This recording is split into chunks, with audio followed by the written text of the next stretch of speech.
চণ্ডীমণ্ডপ থেকে ফেরার সময় গাটা ছমছম করছিল। রমাকান্তের বেটা হরিদাস ভূতের গল্প পড়ে। এই গঙ্গাপুরের নদীতে নাকি সে একবার মেছো ভূত দেখেছিল। কথাটা মনে পড়তেই একবার হেসে উঠতে গিয়েও হাসতে পারে না রমাকান্ত। গঙ্গাপুরের শীতটা সবেমাত্র পড়তে শুরু করেছে। এই তো কয়েকদিন আগে কালী পুজো গেল, এর মধ্যেই যে এমন ঠান্ডা কি করে পড়ে। তবে এখনো কম আছে, পাতলা চাদর জড়িয়ে রাখলে তাতে ঠান্ডা মানছে কোনো মতে। চারপাশে কুয়াশাটাও ভালোভাবে পড়তে শুরু করেনি।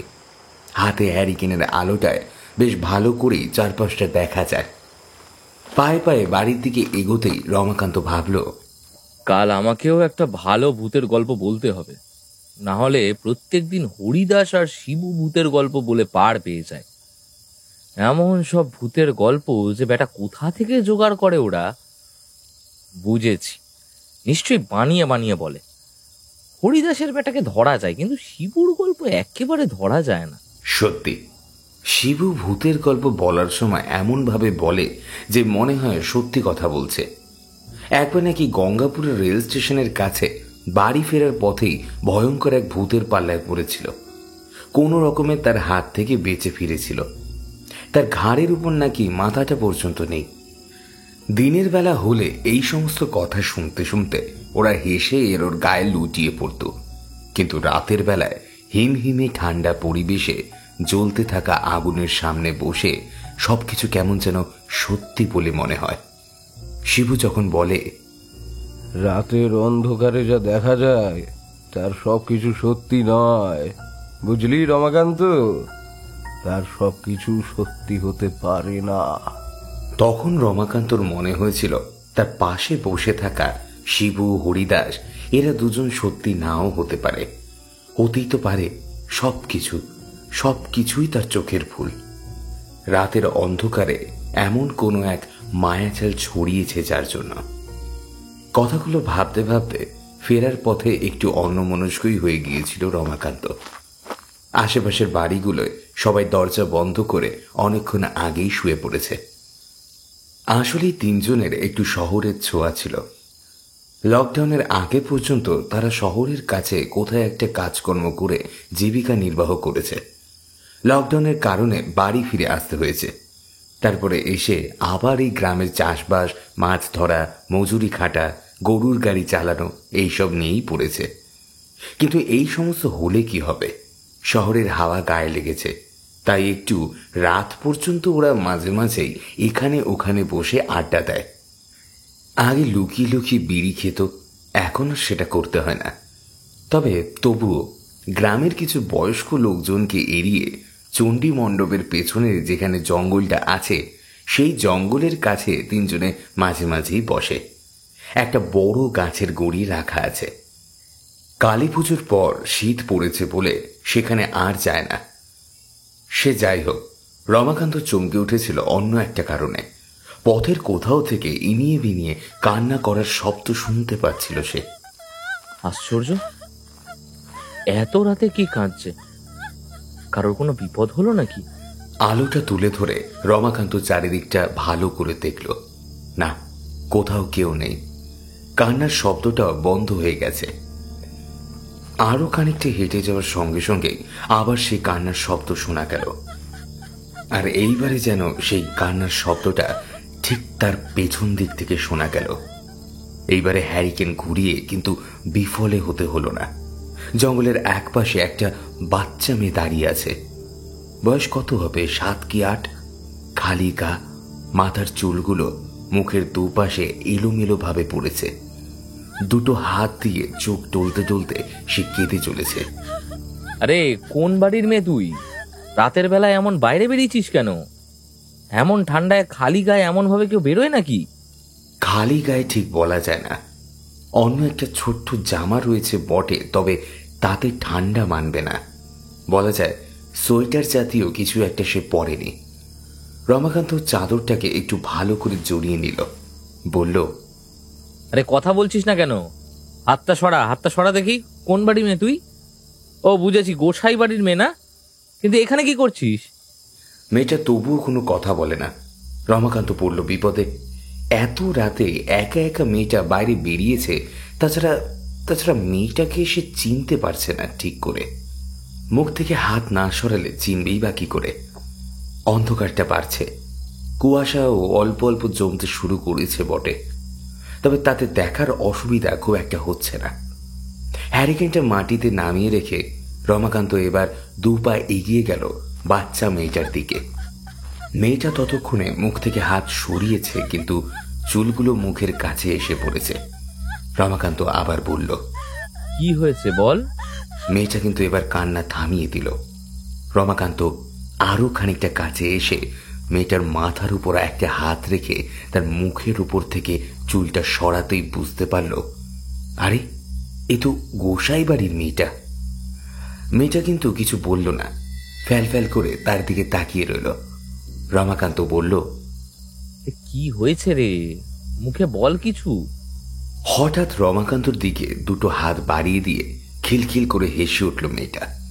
তারপর তার হাত সামনের দিকে তুলে একটা আঙুল দেখাতে লাগলো সামনের দিকে। গোসাই বাড়ি এখান থেকে খুব একটা দূরে নয়, পথে হেঁটে গেলেই পড়বে। যেভাবেই হোক মেয়েটাকে সেই পর্যন্ত নিয়ে যেতে হবে, না হলে একা একা রাতের বেলা, কথাটা ভেবেই সে মেয়েটার হাতটা ধরল। কিন্তু ওই মেয়েটা 2টো হাত তুলে দেখাতে লাগলো উপরের দিকে। রমাকান্ত হেসে বলল, কোলে করে যাবি? আচ্ছা ঠিক আছে, ঠান্ডা লাগছে তাই না? মেয়েটাকে কোলে নিতে গিয়ে রমাকান্ত বুঝলো মেয়েটা কোলে উঠবে না, সে কাঁধে উঠতে চায়। একটু অবাক হলেও মেয়েটাকে কাঁধে নিয়েই সে এগোতে লাগলো গোসাই বাড়ির দিকে। রমাকান্ত সামনের দিকে এগিয়ে যাচ্ছিল। এমন সময় কাঁধের উপর চাপটা যেন ক্রমশ বেশি হচ্ছে বলে তার মনে হচ্ছে। রমাকান্ত বলল, এইটুকু মেয়ে তুই এত ভারী হলি কি করে রে? কথাটা বলেই রমাকান্ত মুখটা তুলে পিছনে তাকিয়েছে। অমনি দেখতে পেল একটা মাথা ঠিক তার ঘাড়ের ডান পাশ থেকে তার সামনের দিকে এগিয়ে এসে তার দিকে তাকিয়ে রয়েছে। তার চোখের জায়গায় কালো কুচকুচে পাথরের মতো জ্বলন্ত কিছু একটা। মুখের ভেতরে দাঁতগুলো লম্বা হয়ে গেছে অনেকটা, নাকের জায়গায় 2টো গর্ত, আর গোটা শরীরে যেন জলের ধারা। অদ্ভুত পচা গন্ধ তার নাকে এসে ধাক্কা দিল। কাঁধ থেকে মেয়েটাকে নামাতে যেতেই সে বুঝতে পারল তার পিছে বসে থাকা সেই বাচ্চা মেয়েটা যেন কেমন বড় আর বিভৎস হয়ে গেছে।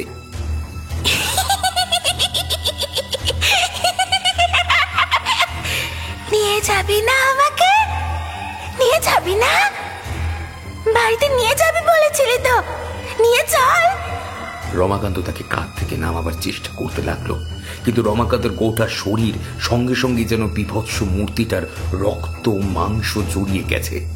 সে দানবীয় মূর্তির মাথাটা এবার আরেকটু এগিয়ে এসে রমাকান্তের মুখের দিকে সামনে এসে পড়ল। মুখটা হাঁ করে মুখের ভেতর থেকে লালার মতো কিছু একটা যেন বাইরে বেরিয়ে পড়ল। রমাকান্ত চিৎকার করে বলল, কে তুই? কে তুই?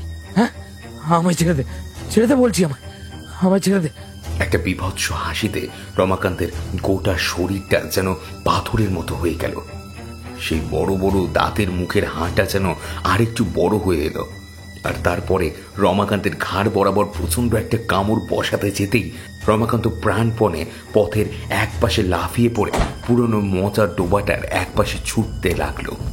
পেছনে শুনতে পেল একটা অদ্ভুত ক্ষণক্ষণে হাসির শব্দ।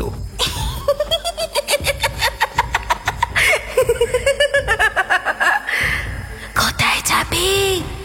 আমার হাত থেকে পালিয়ে চাবিটা কোথায়? আজ রাতে তুই আর বাঁচবি না। হ্যালো এভরিওয়ান, আমি দিব্যেন্দু দাস রয়েছি আপনাদের সাথে বঙ্গকথা ইউটিউব চ্যানেলে। আপনাদের সবাইকে জানাই স্বাগতম। আজ আপনারা শুনবেন লেখক সুকান্ত দাসের কলমে গ্রাম বাংলার হাড়হিম করা একটি ভূতের গল্প, শীতের রাতের ভূতুড়ে আড্ডা। শুরু হচ্ছে আজকের গল্প। চণ্ডীমণ্ডপের পেছনের দিকে ভাঙা জঙ্গলের কাছে বসে পরদিন সমস্ত কথাই রমাকান্ত খুলে বলল শিবু আর হরিদাসকে। অবাক চোখে রমাকান্তর দিকে তাকিয়ে থেকে সমস্ত কথা শুনে হরিদাস বলল, মিথ্যে কথা বলছিস না তো? কালকে আমাদের গল্প শুনে নিজে একটা গল্প বানিয়ে বানিয়ে বলবি বলে এসব কথা বলছিস না তো? মিথ্যে কথা বলতে যাব কেন? তাছাড়া সাহস থাকলে তোরা একা একা একবার রাতের বেলা ওই ওই তেঁতুল গাছ তলার কাছটা দিয়ে আমার বাড়ির দিকে হেঁটে যাস, তাহলে সত্যি না মিথ্যে সবকিছু বুঝে যাবি। কিন্তু তোর ঘাড়ের উপর উঠলো, তোকে তাড়াও করলো, তারপরে তুই বেঁচে গেলি কি করে? সে আমার কপালের জোরে বেঁচে গেছিলাম। ওই পচা ডোবাটার পাড় দিয়ে দৌড়ে গিয়ে তারপরে ওই পাশ দিয়ে বাড়ি ফিরে গিয়েছিলাম। সারা রাত কি ভীষণ জ্বর ছিল। সকাল হওয়ার পর তো বদ্যি ডাকা হয়, সে অনেক ব্যাপার। তার মানে তুই বলছিস ওই গ্রামের তেঁতুল গাছটার তলা থেকে যাওয়ার সময় তুই ব্যাপারটা দেখতে পেয়েছিস, তাই তো? তেঁতুল গাছের কাছে কিছু একটা আছে বলে আমি একবার শুনেছিলাম বটে। কি আছে বলতো? ঠিক জানি না, তোরা তো জানিস আমাদের এই গঙ্গাপুর গ্রামটার ভীষণ বদনাম আছে। অনেক কিছু দেখা যায় রাতের বেলা, পথে এখানে ওখানে মাঝে মাঝে অনেক কিছু দেখা যায়। নেহাত আমাদের সাহস আছে তাই চট করে তেমন কিছু চোখে পড়ে না। রমাকান্ত ভীতু, তাই ওকে ধরেছে। ভীতু হোক বা সাহসী, অমন খারাপ অবস্থার মধ্যে পড়লে তোরা বুঝতে পারতি। আর বেশি দেরি করা যাবে না, বুঝলি? তাড়াতাড়ি বাড়ি ফিরতে হবে। যদিও মা আসার সময় বারণ করেছিল, তবুও। তোর মা তো বলেছিলি মাসির বাড়িতে গেছে, তাও আর বাবা মা দুজনেই। তুই একা একাই তো ছিলি, তোর মা ফিরলো কখন? আজ সকালেই ফিরেছি। ওসব কথা ছাড়, আজ একটা গল্প বল, ভূতের গল্প। রমজান তো ভূতের পাল্লায় পড়ার পরে আজ আবার ভূতের গল্প শুনতে ইচ্ছে করছে। আর কি করা যাবে? আচ্ছা, ওই হরিদাস ওই গল্পটা বল না। ওই যে তুই যেই বাড়িতে কাজ করছিস, সেই যে কারখানায়, ওই ওই কারখানায় যে গলায় দড়ি দিয়ে লোকটা মরে গেছিল। হরিদাস বলতে শুরু করবে তার আগে গলা খাঁকড়িয়ে নিল। তার সামনে জ্বলতে থাকা আগুনে একটা বিড়ি ধরিয়ে নিল সে। আশেপাশের ঠান্ডাটাও একটু একটু করে বাড়তে শুরু করেছে, কিন্তু ওদের কেমন যেন গরম লাগছে। ধিক ধিক করে জ্বলতে থাকা আগুনের জন্যই হোক কিংবা রমাকান্তের মুখে একটু আগে শোনা একটা সত্যিকারের ভূতের গল্পের জন্যই হোক, চাদরটা ওরা একটু আলগা করে নিয়েছিল। চণ্ডী মণ্ডপের পেছনে ভাঙা জঙ্গলটার কাছে আগুনের কাছে তিনজনে আলাদা হয়ে বসেছিল মাটির উপরে। ওই জায়গাটার নাম ভাঙা জঙ্গল, নামটা কে দিয়েছিল কেউ জানে না, তবে ছোট থেকেই ওরা এমন কথাই শুনে আসছে। এদিকে চট করে কেউ একটা আসে না। মাঝে মাঝে সুযোগ পেলে একটু নেশা করা যায়, সুযোগ পেলেই গাঁজা আর সিলিং জোগাড় করে দু একটা মেরে একটা দুটো টান মেরে বসে থাকা যায়। হরিদাস বলতে লাগলো, শহরে গিয়ে প্রথমে এক মামার কাছে উঠেছিলাম, কিন্তু মামা যেখানে থাকে সেটা হলো একটা বড় বাড়ি। অনেক লোকে গাদাগাদি করে থাকে, স্নান করা, খাওয়া, ঘুমানো সবকিছু নিয়েই বড় সমস্যা। তো মামা কি করলো, একটা কারখানায় আমার ব্যবস্থা করে দেবে বলেছিল। সেখানে থাকার ব্যবস্থা হয়ে যাবে। ওই কারখানার দারোয়ান, মানে দারোয়ান বললেও সে কিন্তু ওখানে অনেক পুরনো, তার সঙ্গে মামার চেনাশোনা ছিল। তাকে বলে সেই কারখানায় আমায় ঢুকিয়ে দিল। ওখানে রাতের বেলা সেই দারোয়ানের সঙ্গে এখানে ওখানে একটু পাহারা দেব, আর তার ছোট ঘরে মাথা গোজার জায়গা হয়ে যাবে। ব্যবস্থা একদম পাকা। কারখানার ক্যান্টিনে খাবারের ব্যবস্থা, কারখানায় সারাদিন কাজ, আর রাতের বেলা দারোয়ানদের সঙ্গে ঘুরে ফিরে পাহারা দেওয়া, তারপর ঘুম।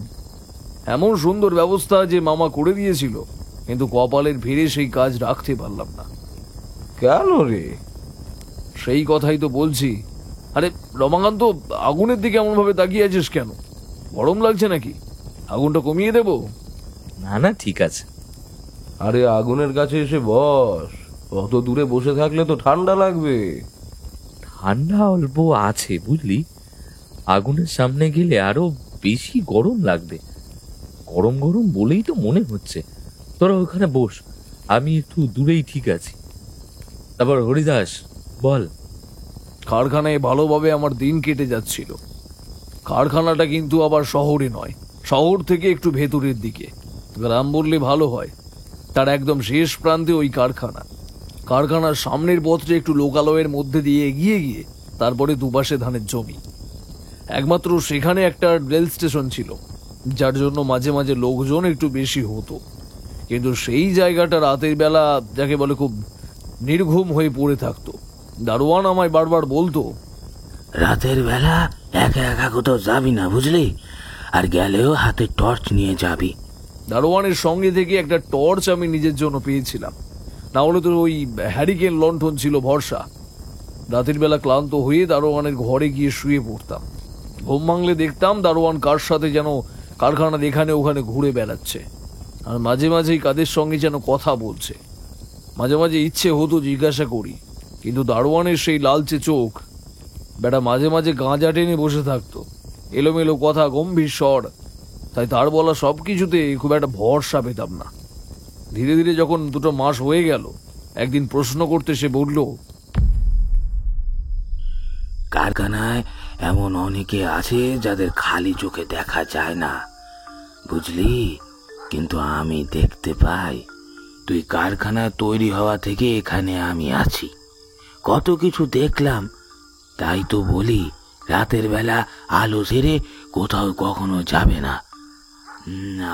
আর বিশেষ করে ওই যে কারখানায় পাঁচিলের একদম কাছে ছোট পুকুরটা যেখানে আছে, ওই পুকুরের কাছে একটা শেওড়া গাছ আছে, ওর কাছে তো কখনোই যাবে না।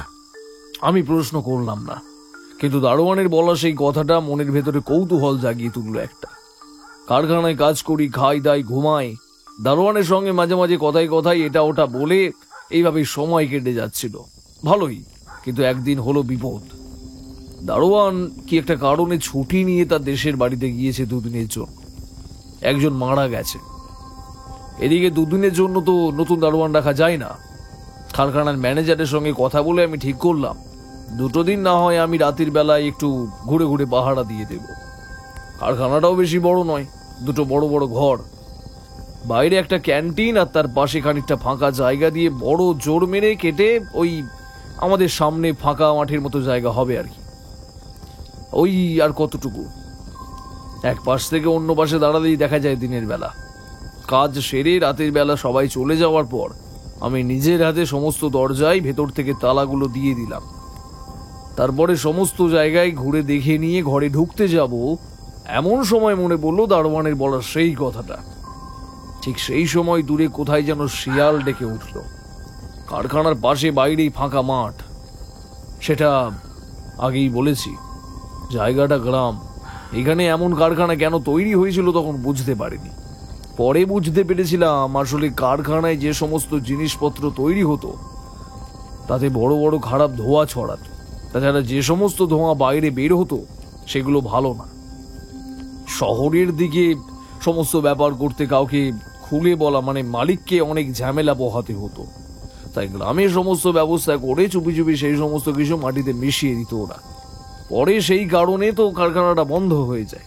যাই হোক, শেওড়া গাছের কথাটা মনে হতেই স্থির করলাম আজ রাতে একবার শেওড়া গাছের তলায় যাব।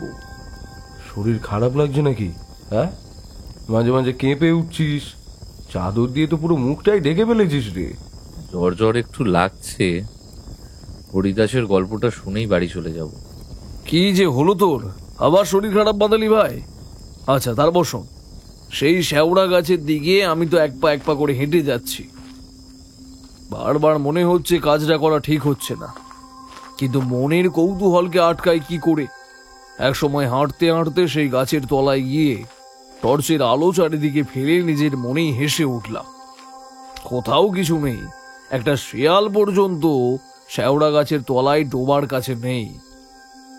কি কুক্ষণে যে আমি সেই শেওড়া গাছের গায়ে হেলান দিয়ে দাঁড়িয়ে পুকুর দিকে তাকালাম সে কথা বলতে পারবো না। পুকুরের জলে যেন মাছ ঘাই মারছে।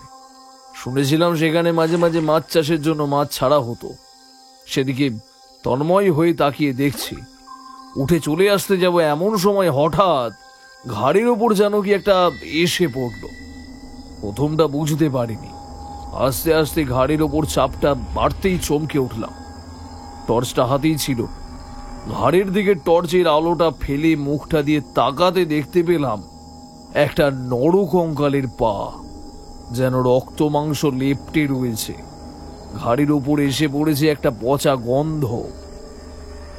নাকের ভেতরে সেই গন্ধটা ঝাপটা দিল। সঙ্গে সঙ্গে আরেকটা ঘাড়ে সেই পায়ের ভার অনুভব করতে পারলাম। দুটো পা যেন প্রবল ভারে আমার ঘাড়ের ওপর চেপে বসেছে। আর ঠিক তখনই মাথার উপরের দিকে খলখল করে একটা হাসির শব্দ শুনতে পেলাম। হাতের আলোটা কখন যেন নিজে থেকে উপরের দিকে ঘুরে গেছে আমি বুঝতে পারিনি, কিন্তু সেই দিকে তাকিয়ে যা দেখতে পেলাম তাতে আমার বুকের রক্ত যেন হিম হয়ে গেল। কোনোভাবে ঘাড় ঘুরিয়ে দেখতে পেলাম আমার ঘাড়ের ওপরে এসে দাঁড়িয়েছে একটা আধ খাওয়া পচা গলা নড়া কঙ্কাল। তার মুখটাও মানুষের মতো, কিন্তু চামড়া রক্ত মাংস এখান থেকে উঠে গেছে। চোয়ালের কাছে খানিকটা হাড় বেরিয়ে এসেছে। মুখের দাঁতের খানিকটা অংশ যেন নেই। দু চোখ সাদা মণিবিহীন, ফ্যাকাশে, আর চোখের অর্ধেকটা অংশ ভালোভাবে দেখা যায় না। খলখল করে হেসে উঠে সে বলল,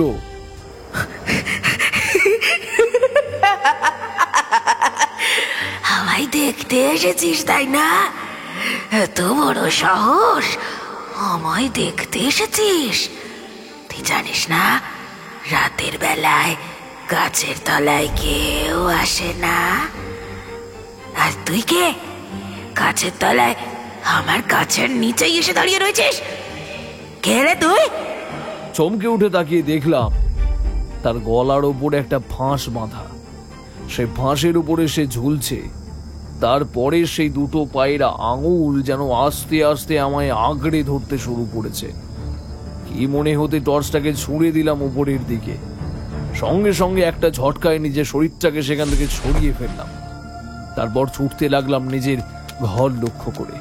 আর সে সময় শুনতে পেলাম তার চিৎকার, অনেক দিন ধরে একা একা চলছি। এই গাছে অনেকগুলো ডাল আছে। আয় আয়, আমার সঙ্গে চলবি? আয় আয় না রে, আয় এদিকে আয়। সেই রাতেই জ্বরে পড়েছিলাম। জ্বরের ঘোরে কখন যে কিছু হয়েছে জানিই না।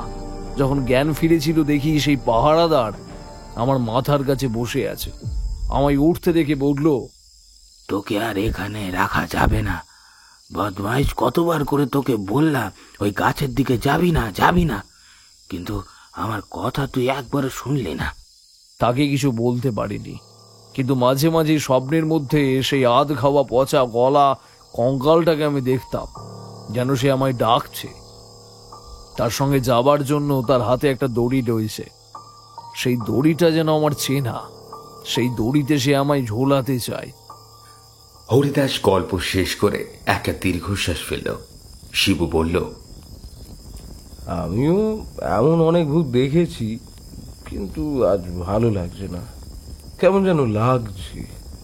এখানে বসে থাকতে থাকতে শরীরটা কেমন শিরশির করে উঠছে। ভয় পেলি নাকি? তোরা সব বলতি আমি ভীতু, তাহলে আজ তোরা ভয় পাচ্ছিস কেন? আমি তো ভয় পাচ্ছি না। কথাটা বলেই রমাকান্ত হাসতে লাগলো। তার মুখটা ওই জ্বলতে থাকা আগুনের আলোতে ভালো করে বোঝা যায় না। নারী রমাকান্ত, মজার কথা নয়, সত্যি যেন কেমন লাগছে আশপাশটা। যাক, এখন এত ঠান্ডা তো লাগার কথা নয়। আর চারপাশে যেমন অদ্ভুত কুয়াশা এসে জড়ো হয়েছে, ঠান্ডা পড়েছে, কিন্তু এত কুয়াশা তো হওয়ার কথা নয় রে। আর দেরি করা ঠিক হবে না। চল চল, আমরা সবাই এখন ফিরে যাই। চল তাহলে, যখন তোরা ফিরতে চাইছিস তাহলে ফিরে চল। রমাকান্ত উঠে পড়ল। শিবু আর হরিদাস কিছু একটা বলার আগেই রমাকান্ত হন হন করে হেঁটে কুয়াশার অন্ধকারের মধ্যে কোথায় যেন মিলিয়ে গেল। ওরা অবাক হয়ে তাকিয়ে রইল বেশ কিছুক্ষণ। তারপর একে অপরের মুখ চাওয়াচাওয়ি করতে করতে ওরা উঠে পড়ল। ভাঙা জঙ্গলের কাছে আগুনটা তখন একটু একটু করে নিভে আসতে শুরু করেছে। ঠান্ডাটাও বাড়ছে। একটা অদ্ভুত শিহরণ শিবু আর হরিদাসের গোটা শরীরে জুড়ে যেন একটু একটু করে ভারী করে তুলছিল তাদের শরীরটাকে।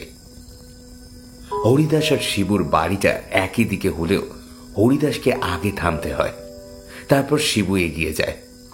রমাকান্ত যায় সম্পূর্ণ উল্টো দিকে, কিন্তু সেই তেঁতুল গাছের কাজটা ওরা কিছুতেই ভুলতে পারছিল না।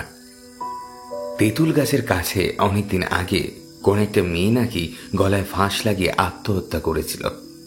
মাঝে মাঝে তাকে নাকি অনেকে দেখতে পেত। এমনটা হয়েছে যে বছরে দু একটা সময় অনেকেই এসে জ্বালিয়েছে, কিন্তু আজ কথাটা কেন বারবার শিবুর মনে পড়ছিল সে সেটা বুঝতে পারছিল না। হরিদাসের কাছে বিদায় নিয়ে নিজের বাড়ির দিকে খানিকটা এগিয়ে গেল শিবু। হাতের লণ্ঠনের আগুনটা কমে এসেছে। আসার সময় তেল ভরা হয়নি ভালো করে। আর একটু এগিয়ে গিয়ে কয়েকটা বাড়ির পরেই তার বাড়ি। শিবু আরো খানিকটা এগিয়ে এসেছে।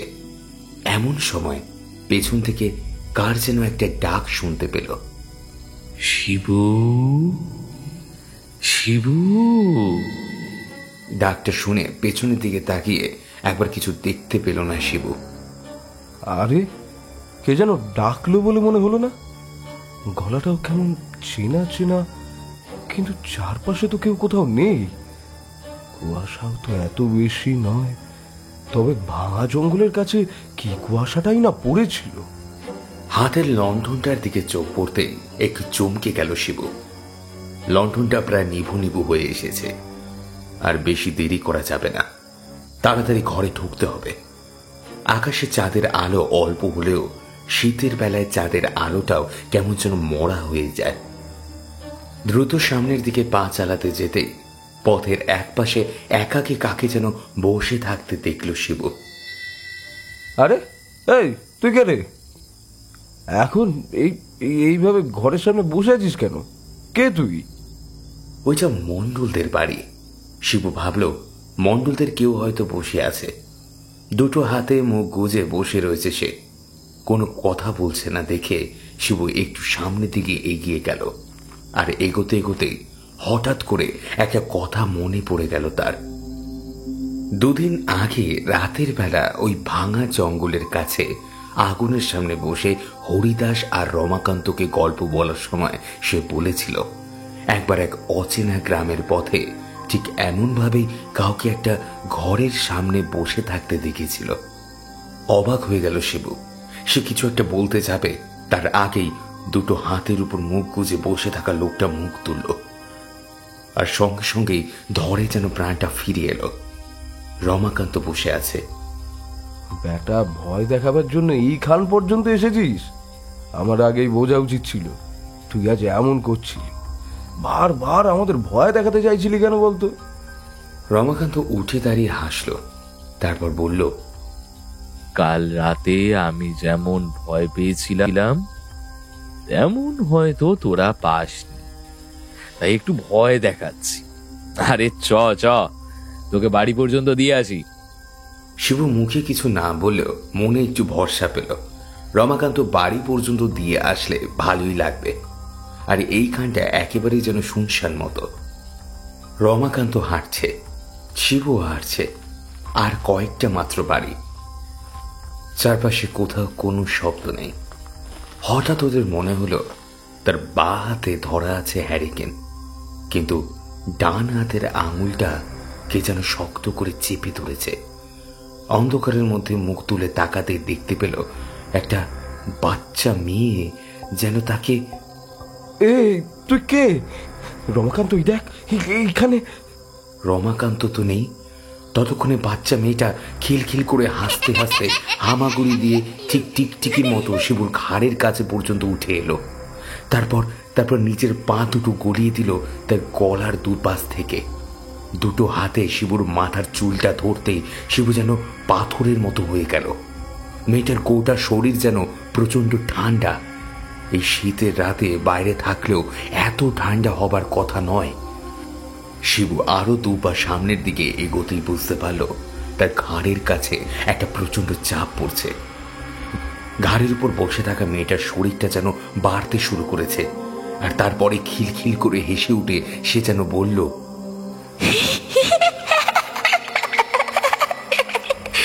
তেঁতুল তলার কথা ভাবছিলি না? তেঁতুল তলাতেই তো আমি থাকি। কতদিন পর আবার মুক্তি পেয়েছি। ওই গাছে আটকা থাকতে থাকতে প্রাণ আমার হাঁপিয়ে উঠেছিল। তাই কালকের মতো আজও তোকে। শিবু কিছু বুঝে ওঠার আগেই তার ঘাড়টা আরেকটু নেমে এলো। আর সেই শক্ত দুটো হাত আর মাথার দিকটা ছেড়ে আস্তে আস্তে নেমে আসতে লাগলো তার গলা বরাবর। শিবু প্রাণপণে চিৎকার করার চেষ্টা করলো, কিন্তু তার মুখ থেকে কোনো শব্দ বেরোলো না, আর সবকিছু যেন ঠান্ডা বাতাসের মধ্যে মিলিয়ে গেল।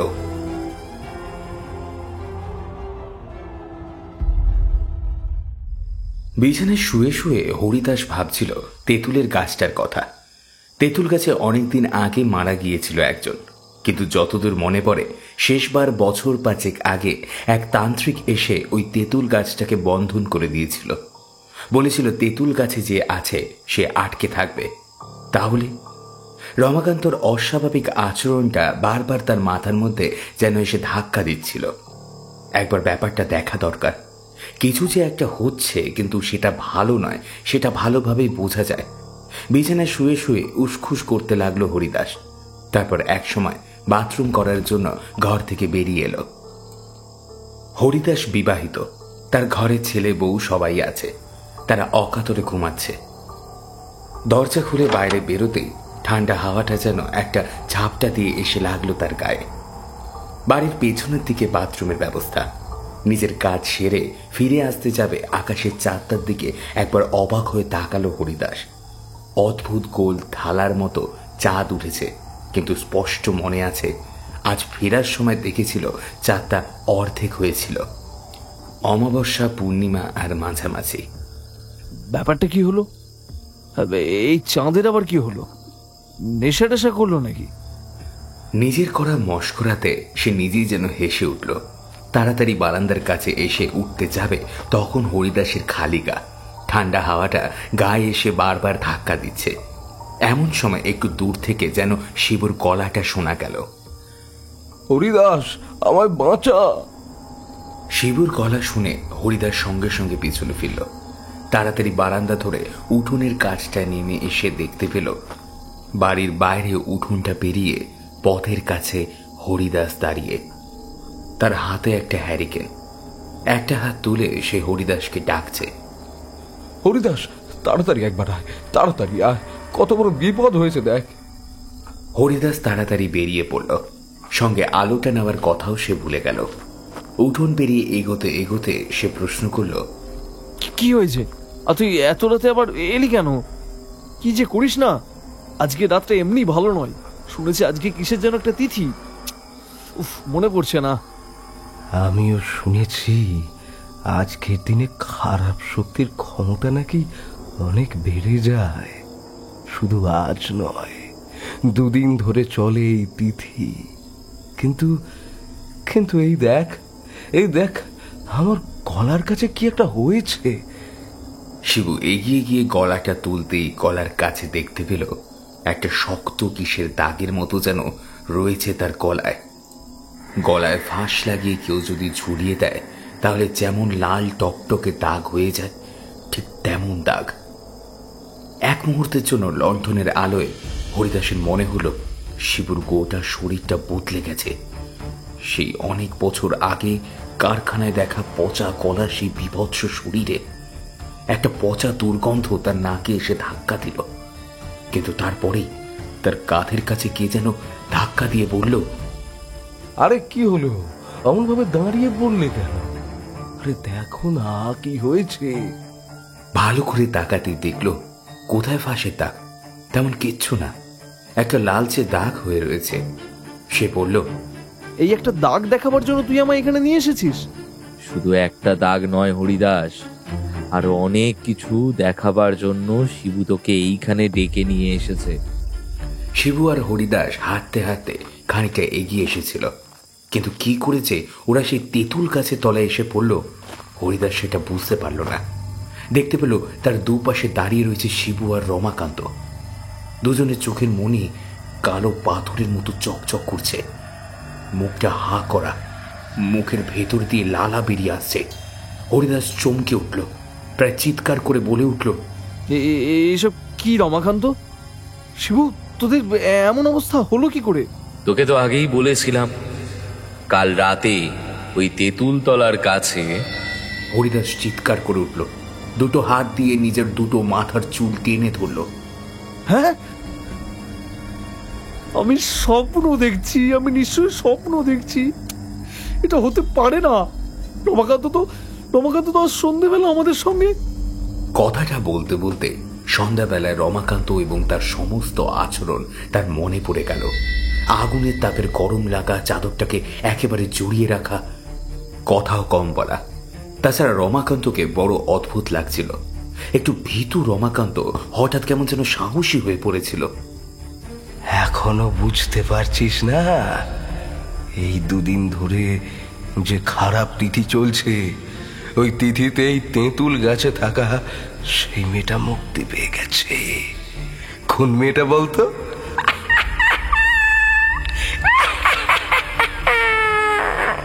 শিবুর কথাটা শেষ হওয়ার সঙ্গে সঙ্গে খ্যাঁক একটা হাসি ছড়িয়ে পড়ে চারপাশে। হরিদাস মাটির উপরে বসে পড়েছিল। সে এবার দেখতে পায় তেঁতুল গাছের গায়ে হাত লাগিয়ে ঝুলে রয়েছে একটি মেয়ে। এই মেয়েটিকে সে খুব ভালোভাবেই চেনে, তাদের গ্রামেরই মেয়ে। একবার কি জানি একটা অজানা কারণে গলায় ফাঁস লাগিয়ে সে ঝুলে পড়েছিল ওই তেঁতুল গাছ থেকে।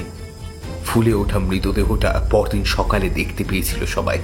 ঠিক এমন সময় তেঁতুল গাছ বেয়ে মেয়েটা ঠিক টিকটিকির মতো মাথা নিচু করে নেমে আসে। নিচের দিকে গলায় তখন ঝুলে রয়েছে একটা দড়ির ফাঁসটা। তার মুখটা বিভৎস। সেই কারখানায় দেখা পচা গলার লোকটার মৃতদেহটার মতোই মেয়েটা আবার বলল, কাল রাতেই রমাকান্তকে মেরেছি, তার ঘাড় মটকে ফেলে রেখেছি ওই ডোবার পাড়ে। আর যখন রমাকান্তর শরীরটাকে ভর করে তোদের কাছে গিয়ে পৌঁছালাম, তখন বুঝতে পারলুম তোরা কিচ্ছু ভয় পাস না। রাতের বেলায় গঙ্গাপুরের তোরা অবাধে ঘুরে বেড়াতে পারিস। শহরে ছোঁয়া লেগেছে গায়ে, তাই তখনই ঠিক করলুম আজ রাতে তাদের দুজনকেই মারবো। কাল ওই তান্ত্রিক এসে আবার তোমায় আটকে ফেলবে ওই গাছের মধ্যে, তাই তার আগেই। কিন্তু তুই মরলি কি করে? সে দুঃখের কথা। বাড়িতে মা বাপের সঙ্গেত বর্গ হয়েছিল। মা বাপ আমার কোনো কথাই শুনতে চায়নি। তখন তো আর এত কিছু বুঝতে পারিনি, সবকিছুই ভালো ছিল। কি মাথায় চাপলো, ঘর থেকে বেরিয়ে দড়ি নিয়ে তেঁতুল গাছে ঝুলে পড়লো। মৃত্যুর সময় খুব কষ্ট হয়েছে জানিস। গলার উপর ভয়ঙ্কর চাপ লাগছিল। একটু নিঃশ্বাসের জন্য দুটো হাত তুলতে চাইছিলাম, পারছিলাম না। মনে হয়েছিল কেউ যদি আমায় বাঁচিয়ে নিত, কিন্তু হলো না জানিস। তারপর থেকে তো অপেক্ষা করছিলাম সবাইকে মারার। সবাইকে মারার অপেক্ষা।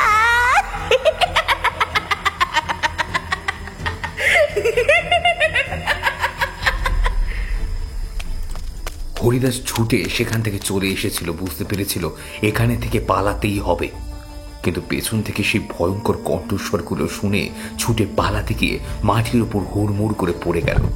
হরিদাস এবার বিপদ বুঝতে পেরে মাটি থেকে উঠে গেল, কিন্তু সঙ্গে সঙ্গে রমাকান্ত আর শিবুর শরীরটা তার গায়ের উপর এসে পড়ল। তাদের হাতের লম্বা নখগুলো যেন ঢুকে যেতে লাগলো গায়ের ভিতরে। হরিদাস চিৎকার করে উঠতে লাগলো, আর তার সঙ্গে সঙ্গে ওদের হাসির শব্দে চারপাশটা ভরে উঠল। আর মেয়েটা খালি গায়ে হরিদাসের পিঠের উপরে এসে চাপল। মেয়েটা স্পর্শ ঠান্ডা, আর তার সঙ্গে জলের মতো কেমন ল্যাতে কিছু একটা তার গায়ে লেগে আছে। মেয়েটা হরিদাসের মুঠো করা চুল দু হাতে চেপে ধরল। তারপর হাসতে হাসতে একটা হ্যাচকা টান মারতেই হরিদাসের মাথাটা পেছন দিক থেকে মট করে ভেঙে গেল। তিনজনের মিলিত অদ্ভুত কণ্ঠস্বরে চারপাশটা ভরে উঠেছিল। সেই তেঁতুল গাছের তলাটা ঠিক তখনই আরো একটা হাসির কণ্ঠস্বর যোগ দিল, যেন তার সঙ্গে কেউ সেখানে থাকলে দেখতে পেত চারটি শরীর ঠিক টিকটিকির মতো তেঁতুল গাছ পেয়ে আস্তে আস্তে উঠে যাচ্ছে উপরের দিকে। একদিন পরে গঙ্গাপুরে রমাকান্ত, হরিদাস এবং শিবুর খোঁজ পড়ল। খুঁজতে খুঁজতে গ্রামের লোকেরা যখন ওদের খুঁজে পেল, তখন সে এক ভয়ানক অবস্থা। গঙ্গাপুরে রমাকান্তকে ঘাড় ভাঙা অবস্থায় পাওয়া গেল ডোবার মুখে গুজে পড়ে থাকতে। শিবু পড়েছিল তার বাড়ির কাছেই একটা ঝোপের ভিতরে, আর হরিদাসের মৃতদেহটা পড়েছিল সেই তেঁতুল গাছের তলাটায় পেছনের ঢালু জমিটার কাছে। সবাই একটা ব্যাপার বুঝতে পারল, এই সমস্ত কাজ আসলে কার? তান্ত্রিক এসে সমস্ত কিছু করে সে তেঁতুল গাছটার তলায় আবার সেই মেয়েটির আত্মাকে বন্দি করে বলল, এই দুটো দিন ছিল বড় ভয়ানক। এই দুদিন অশুভ শক্তির ক্ষমতা বাড়ে, আর সেই সুযোগেই ও বাইরে বেরিয়ে এসেছিল। তিনজনকে মেরেছে। এমনি এমনি তো আর কিছু হবে না, কিন্তু কথা হলো ওই তিনজনের শ্রাদ্ধ শান্তি খুব ভালো করে করতে হবে, না হলে অপঘাতে মরা তিনজনের আত্মা কিন্তু এত সহজে মুক্তি পাবে না। গ্রামের লোক তিনজনের শ্রাদ্ধ শান্তি বেশ ভালোভাবেই করল, কিন্তু তাতে লাভের লাভ কিছুই হলো বলে মনে হলো না। এখনো মাঝে মাঝে গঙ্গাপুরের চণ্ডী মণ্ডপের পেছনের ভাঙা জঙ্গলের কাছাকাছি যদি কেউ রাতের বেলায় চলে যায়, তাহলে শুনতে পায় হাসির শব্দ। কারা যেন কথা বলছে, আর তার মধ্যেই মাঝে মাঝে শোনা যায় তাদের মধ্যে কে একজন বলছে, আরেকটা ভূতের গল্প হোক। রমাকান্তটা যা ভূত, ভূতের গল্প বলে ওকে ভয় পাওয়াতে বেশ ভালো লাগে। এতটুকুই যথেষ্ট গ্রামের লোকেদের জন্য। তারা জানে ওখানে বসে আছে শিবু, হরিদাস আর রমাকান্ত। ভোজ চতুর্দশীর পরে এক শীতের রাতে ওই তিনজন মরেছিল অমন ভাবে, আর তারপর থেকেই এখনো তারা মাঝে মাঝেই আগুন জ্বালিয়ে জমিয়ে তোলে ভূতের গল্প ভাঙা জঙ্গলের কাছে। গঙ্গাপুরের এই বিপদের কথা গঙ্গাপুরের সবাই জানত, তবে আজ পর্যন্ত ওরা তিনজনের কারোর কোনো ক্ষতি করেনি। হ্যালো এভরিওয়ান, আমি দিব্যেন্দু দাস ছিলাম আপনাদের সাথে। আজ আপনারা শুনলেন লেখক সুকান্ত দাসের কলমে গ্রাম বাংলার হারহীন করা ভয়ের গল্প শীতের রাতে ভুতুড়ে আড্ডা। গল্প পাঠিয়েছিলাম আমি দিব্যেন্দু দাস। অন্যান্য চরিত্রে ছিল সৌরভ, অভিক, দিব্যেন্দু গোস্বামী এবং খুশি। গল্পের আবহতে ছিল অভ্র, পোস্টার ডিজাইনে চিত্রায়ন, শব্দ সংযোজনে সুদেশনা। কেমন লাগলো আপনাদের আজকের এই গল্পটি জানাবেন আমাদের ইউটিউব কমেন্ট সেকশনে, এবং আপনারা কোথা থেকে আমাদের গল্প শোনেন সেটাও কিন্তু জানাতে ভুলবেন না। ভালো থাকুন, সুস্থ থাকুন, আর আপনারা এই চ্যানেলে নতুন হয়ে থাকলে আপনারা তো জানেনই, চ্যানেলটি একটু সাবস্ক্রাইব করে রাখুন, যাতে আরও নতুন নতুন গল্প আসলে আপনারা তা শুনতে পারেন। ভালো থাকুন, সুস্থ থাকুন, দেখা হচ্ছে অন্য কোনো গল্পে।